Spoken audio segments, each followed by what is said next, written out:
வணக்கம். பரபரப்பு மீடியா செய்திகளுக்காக நான் நிரோஷன். இன்று புதன்கிழமை லண்டனில் நடைபெறவுள்ள உக்ரைனிய போர் நிறுத்த பேச்சுவார்த்தையின் அடுத்த கட்டத்தை தவிர்க்க முடிவு செய்தார் அமெரிக்க ராஜாங்க செயலாளர் மார்க்கோ ரூபியோ. ரஷ்யாவுடனான போரை நிறுத்தும் ஒரு ஒப்பந்தத்திற்கான ஜனாதிபதி டிரம்பின் முக்கிய முன்மொழிவுகளில் ஒன்றை உக்ரைன் முழுமையாக நிராகரித்ததை அடுத்தே இந்த முடிவு எடுக்கப்பட்டிருக்க வேண்டும். அமெரிக்காவின் முக்கிய முன்மொழிவு கிரிமியாவை ரஷ்யாவின் ஒரு பகுதியாக அங்கீகரிப்பது என்பது. இதை உக்ரைன் நிராகரித்தது. ஐரோப்பிய நாடுகளும் ஏற்றுக்கொள்ளவில்லை. அதன்பின் டிரம்பின் முன்மொழிவை தூக்கி ஓரமாக வைத்துவிட்டு ஐரோப்பியர்கள் தங்கள் திட்டங்களை தீட்டத் தொடங்கினார்கள். அமெரிக்க ராஜாங்க செயலாளர் மார்க்கோ ரூபியோ ஒரு ஓரமாக அமர்ந்து நடப்பவற்றை பார்த்து கொண்டிருந்தார். இப்போது அவருக்கு மதியாதோர் தலைவாசல் மிதியாது என்று ஒரு மானமுள்ள தமிழனுக்கு ஔவை சொன்னதை யாரோ காதில் போட்டிருக்க வேண்டும். பயணத்தை ரத்து செய்துவிட்டார் மானஸ்தன். உக்ரைன் போர் தொடங்கிய காலத்திலிருந்து ஏற்பட்ட திருப்பங்களில் இது ஒரு முக்கிய திருப்பம். அமெரிக்கா காட்சியிலிருந்து வெளியேற்றப்படுவதை புரிந்து கொண்டுதானே வெளியேறுகிறது. ஐரோப்பா, அமெரிக்கா மற்றும் உக்ரைனின் பேச்சுவார்த்தையாளர்கள் போர் நிறுத்த முன்மொழிவை தொட லண்டனில் இன்று புதன்கிழமை கூடுமார்கள் என்று அறிவிக்கப்பட்டது. ரூபியோ கடந்த வாரம் பாரிஸில் உக்ரைன் குறித்த கூட்டத்தில் பங்கேற்றார். ஆனால் பின்னர் ட்ரம்ப் சமாதான செயல்முறையில் பொறுமை இழந்து வருவதாகவும் மற்ற முன்னுரிமைகளுக்கு செல்லலாம் என்றும் எச்சரித்தார். அந்த எச்சரிக்கையை உக்ரைனோ ஐரோப்பிய நாடுகளோ பெரிதாக கண்டுகொள்ளவில்லை. காரணம், அமெரிக்கா இப்போதே உக்ரைன் போரில் உக்ரைனுக்கு உதவும் மேற்கு நாடுகளின் கூட்டணியின் டிரைவர் ஆசனத்தில் இல்லை. போரில் உக்ரைனுக்கு எந்த அமெரிக்க உதவிகளும் இல்லை.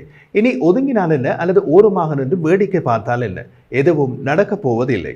உக்ரைன் போர் ஐரோப்பிய நாடுகள் மற்றும் கனடாவின் உதவியுடன் நடக்கிறது. அப்படியிருந்தும் அமெரிக்கா ஐரோப்பாவரை சென்று பாரிஸ் கூட்டத்தில் கலந்து கொண்டது.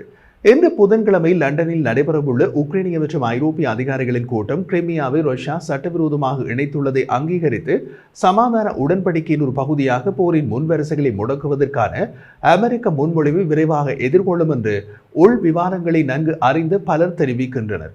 கடந்த வாரம் பாரிஸில் உக்ரைனிடம் வழங்கப்பட்ட அமெரிக்க முன்மொழிவுகளில் வாஷிங்டன் கிரிமியாவை ரஷ்ய பிரதேசமாக முறையாக அங்கீகரிப்பதும் எதிர்கால ஒப்பந்தத்தின் கீழ் ரஷ்யாவுக்கு எதிரான பொருளாதார தடைகளை நீக்குவதும் உள்ளடங்குகிறது. உக்ரைன் ஜனாதிபதி ஜெலன்ஸ்கி நேற்று செவ்வாய்க்கிழமை செய்தியாளர்களிடம் பேசிய போது உக்ரைன் கிரிமியாவை ரஷ்ய பகுதியாக அங்கீகரிக்காது. அவ்வாறு செய்வது உக்ரைனின் அரசியலமைப்பு சட்டத்தை மீறும் செயல் என்று குறிப்பிட்டார். அவர் மேலும் தெரிவித்த போது கிரிமியா மற்றும் பிற உக்ரைனிய பிரதேசங்களை பற்றி அமெரிக்கா விவாதிப்பதன் மூலம் ரஷ்யாவுக்கு உதவுகிறது. மாஸ்கோ போரை நிறுத்த எல்லாவற்றையும் ஒப்புக்கொள்ள முடியாது என்றார். செலன்ஸ்கியின் ஆலோசகர் அமெரிக்க முன்மொழிவுகளில் உக்ரைன் உடன்படும் சில யோசனைகளும் மற்றவை ஏற்கத்தகாதயுமாக இருப்பதாக கூறினார். உக்ரைனில் எதிர்பார்க்கப்படும் உத்தேச ஒப்பந்தத்தின் விதிமுறைகள் மற்றும் சலுகைகள் வியக்கத்தக்கவை என்று ஒரு மேற்கத்திய அதிகாரி கூறினார். மற்றவர்களைப் போலவே அவர்கள் முக்கியமான ராஜதந்திர உரையாடல்களை பற்றி விவாதிக்க பெயர் வெளியிடாத நிலையில் பேசினார்கள். ஒரு வெளியுறவுத்துறை அதிகாரி வாஷிங்டன் உக்ரைனுக்கு ஒரு நியாயமான ஒத்துழைப்பை முன்வைக்கிறது என்ற கருத்தை குறைத்து மதிப்பிட்டார்.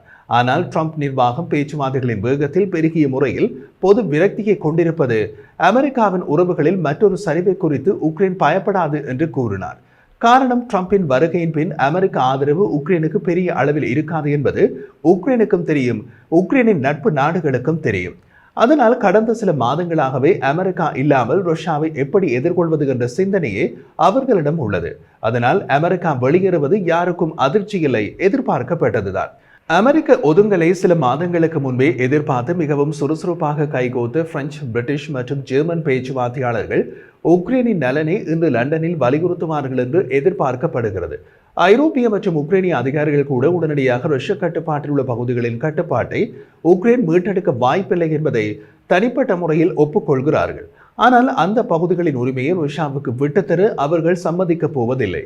முக்கியமாக உக்ரைனுக்கு குறிப்பிடத்தக்க பலன்களை முதலில் பெறாமல் மாஸ்கோவால் கைப்பற்றப்பட்ட நிலங்களை தொங்கவிடவும் பொருளாதார தடைகளின் கீழ் இருந்து வெளியேறவும் அனுமதிக்கும் எந்த ஒரு ஒப்பந்தத்திற்கும் விரைந்து செல்வதை அவர்கள் நம்பவில்லை.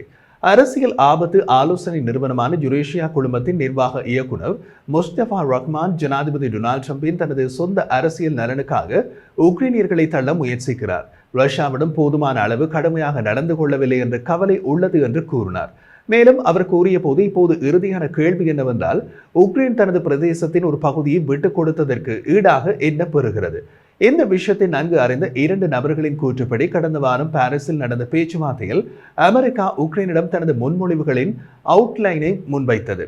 சமாதான முன்னெடுப்புகளை கைவிடுவதற்கு முன் உக்ரைனியர்களுக்கு அதை வாஷிங்டன் இறுதி சலுகையாக விளக்கினார்கள். விரைவில் முன்னேற்றம் ஏற்படவில்லை என்றால் ட்ரம்ப் வெளியேற வாய்ப்பு உள்ளது என்று வெளியுறவுத்துறை செயலாளர் மார்கோ ரூபியோ அப்போது கூறினார். அது யாருக்கும் அதிர்ச்சி அளிக்கவில்லை, எதிர்பார்க்கப்பட்டதுதான். அதனால் அச்சுறுத்தல் ஐரோப்பிய ராஜதந்திரிகளால் ஒரு புன்முறுவலுடன் எதிர்கொள்ளப்பட்டது. போங்கடா போங்க வகை ரியாக்ஷன் அது. பேச்சுவார்த்தைகள் ட்ரம்ப் நிர்வாகத்தின் விரக்தியின் சாத்தியமான அறிகுறியாக ரூபியோ தனது எதிர்பார்க்கப்பட்ட பயணத்தை புறப்படுவதற்கு சில மணி நேரத்திற்கு முன்பு ரத்து செய்ய முடிவு செய்தார். அமெரிக்க ராஜாங்க அமைச்சின் செய்தி தொடர்பாளர் டாமி ப்ரூஸ் கூறிய போது அமெரிக்க ராஜாங்க செயலாளர் ரூபியோ ஒரு பிஸியான மனிதர் என்று கூறினார். லண்டனில் கூட்டங்கள் இனமும் நிகழும் போது அவர் கலந்து கொள்ள மாட்டார். ஆனால் கூட்டங்கள் தொடர்பான கூற்று அல்ல, இது அவரது அட்டவணையில் உள்ள தளவாட சிக்கல்கள் பற்றிய கூற்று என்றார். ஒருவேளை அவரை ஏற்றிச் செல்ல வேண்டிய விமானம் பறக்கக்கூடிய நிலையில் இல்லையோ என்னவோ. ட்ரம்பின் சிறப்பு தூதர் ஸ்டீவ் விட்காஃபும் கலந்து கொள்ள மாட்டார் என்று அறிவிக்கப்பட்டுள்ளது. அவர் போய் என்ன செய்ய போகிறார்? அவருக்கு கூச்சமாக இருந்திருக்கும், அல்லது அவர் மதியாதோர் தலைவாசல் வாக்கியத்தை வேறு சேனல்கள் மூலம் அறிந்திருக்கலாம். ஆனால் அமைதி திட்டத்தில் தொடர்ந்து பணியாற்றுவதற்காக ட்ரம்பின் சிறப்பு தூதர் ஸ்டீவ் விட்காஃப் இந்த வார இறுதியில் ரஷ்யாவுக்கு செல்வார். அங்கு அவர் மதித்தோர் தலைவாசல் மிதிக்கிறார் என்பதால் சௌகரியமாக உணர்வார்.